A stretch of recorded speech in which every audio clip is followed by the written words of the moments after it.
चलिए भाई हम लोग टू ब्लॉक सिस्टम का नेक्स्ट पार्ट देखते हैं ना। अभी देखिए फोर्स पिछले वाले पार्ट में फोर्स नीचे था, इस बार फोर्स ऊपर लगा दिया मैंने। ठीक, सारी कंडीशन वही है। दिस इज फ्रिक्शन लेस, यहाँ पे फ्रिक्शन है। ठीक है, तो अप्रोच क्या होती थी? अप्रोच ये होती थी कि ऐसे आप क्वेश्चन को सोचना है कि for a maximum value of F, ठीक है, दे विल मूव टुगेदर। मतलब एक एफ की एक मैक्सिमम वैल्यू होगी जब तक वो दोनों साथ चलेंगे, और अगर एफ की वैल्यू बहुत ज़्यादा है तो दे विल सेपरेट, वो अलग अलग हो जाएंगे। सबसे अलग दिमाग में आना चाहिए।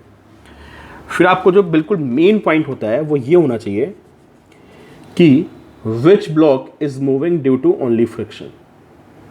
क्यों ऐसा मैंने बोला? ऐसा इसलिए बोला, जो ब्लॉक सिर्फ फ्रिक्शन की वजह से मूव कर रहा होगा उसका एक्सेलेरेशन एक लिमिट से ज़्यादा नहीं हो सकता है। तो वो डिसाइड करेगा कि इस पूरे सिस्टम का मैक्सिमम एक्सेलेरेशन कितना होगा इफ़ आपको दोनों ब्लॉक्स को क्या कराना है, साथ साथ चलाना है तो। ठीक है, तो सबसे पहले हमें किसको पकड़ना है? बिल्कुल दिमाग में बिठा लीजिए, हमें उसको पकड़ना है जो फ्रिक्शन की वजह से मूव कर रहा है। तो चलो भाई एफ बी डी बना के देखते हैं। M1 पे कौन कौन से फोर्सेज हैं? This is M1G, this is normal action and this is F। अब यार सोचो, फ्रिक्शन नहीं होता, ऐसे फ्रिक्शन देखा करो। If there is no friction तो M1 कहाँ जा रहा होता? M1 M2 के रिस्पेक्ट में आगे जा रहा होता है।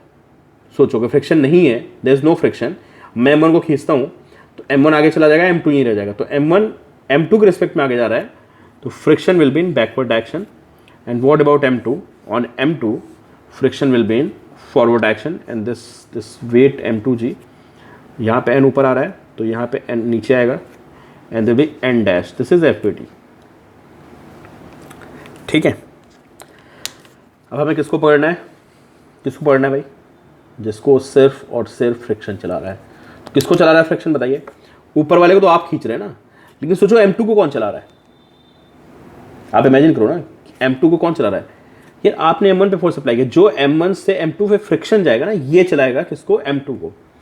तो इस बार कौन कमजोर कड़ी है? यहाँ पे कमजोर कौन है? इस बार M2 है। तो M2 डिसाइड करेगा कि पूरे सिस्टम का एक्सेलेरेशन कितना होना है। ठीक है, तो चलो भाई देखते हैं। What about N? यहाँ मैं लिखता हूँ N is equal to M1G। समझे? इसको बैलेंस करते हैं। From here we have N is M1G। तो बताइए यहाँ पे कितना मैक्सिमम फ्रिक्शन आ सकता है? जो मैक्सिमम फ्रिक्शन आ सकता है ना, उसको हम क्या लिखते हैं? Limiting friction. तो Fs is mu S N, या म्यू लिख देते हैं, यहाँ पे कुछ नहीं गिवन है, simply write mu N. This is mu N. ठीक है, मैंने म्यू एस म्यू के क्यों एक मान लिया है? अच्छा छोड़ो यार, म्यू एस लिख देता हूँ, कंफ्यूज हो गई। Mu S N, this is limiting friction. Okay, और ये किसको चला रहा है बताइए? तो we have mu S and M1G।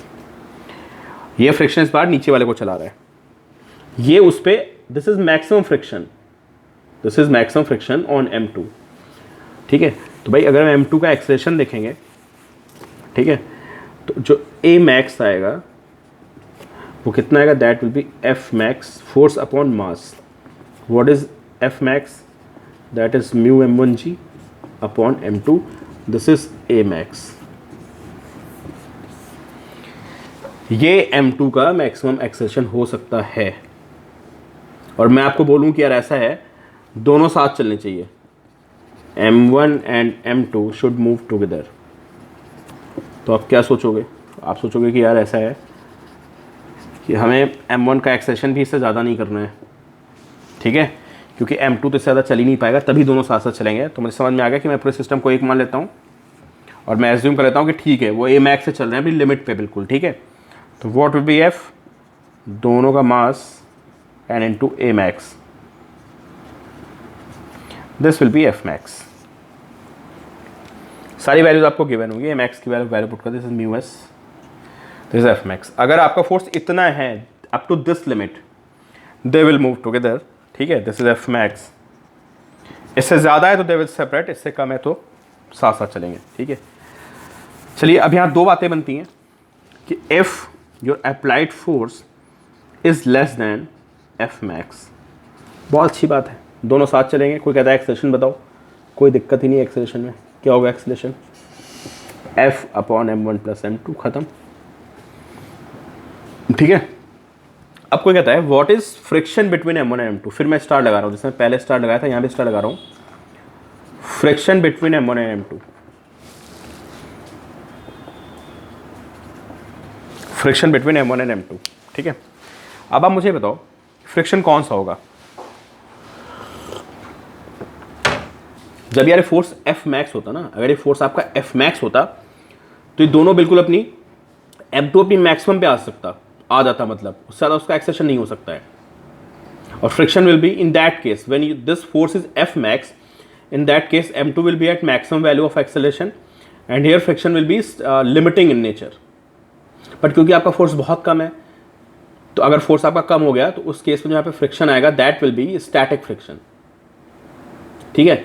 Limiting वो होता है जब ये अपनी बिल्कुल A मैक्स पे आ जाता है, जब when M2 is at A max, in that case your force will be F max and friction will be limiting, and if your F is greater than F max then friction will be kinetic, and if your F is less than F max then friction will be static.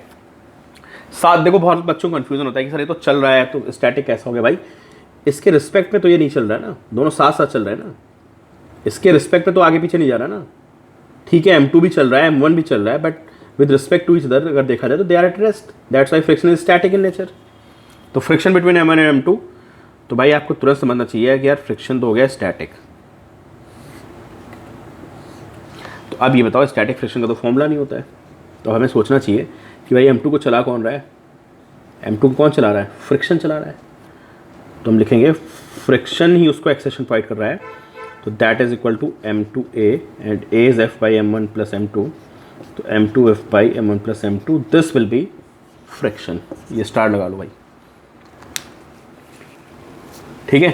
तो accession आ गया, friction आ गया। और अगला part हमारे लिए बहुत easy है, क्या, if your F is greater than F max, तो क्या होगा भाई, there will be sliding, there will be sliding, वो स्लाइड करेंगे। स्लाइडिंग में कौन सा फ्रिक्शन लगता है, कौन सा फ्रिक्शन लगता है स्लाइडिंग में, काइनेटिक लगता है। तो this will be mu k N and this will be F. N आप सबको पता है कि एन इज M1G, तो F minus mu k N is equal to M1A1 and F minus mu k M1G is equal to M1A1। यहाँ से A1 हम निकाल देंगे, A1 की जो भी वैल्यू है। फ्रिक्शन तो निकालने की जरूरत ही नहीं क्योंकि दैट विल बी काइनेटिक, सीधा हमें पता है if F is greater than F max, ठीक है। And what about acceleration of M2, M2 को कौन चला रहा है भाई, M2 को तो फ्रिक्शन ही चला रहा है, इतनी से मैं आपको बता ही रहा हूँ। कौन सा फ्रिक्शन होगा इस बार, FK होगा। FK कितना होता है, म्यू के एन होता है। एन यहाँ पे लेंगे आप, जो यहाँ पे नॉर्मल एक्शन आ रही है, समझे, और यहाँ पे जो नॉर्मल एक्शन आ रही है वो M1, भाई M1 पे कौन कौन सी फोर्सेज हैं, this is M1G and this is normal action.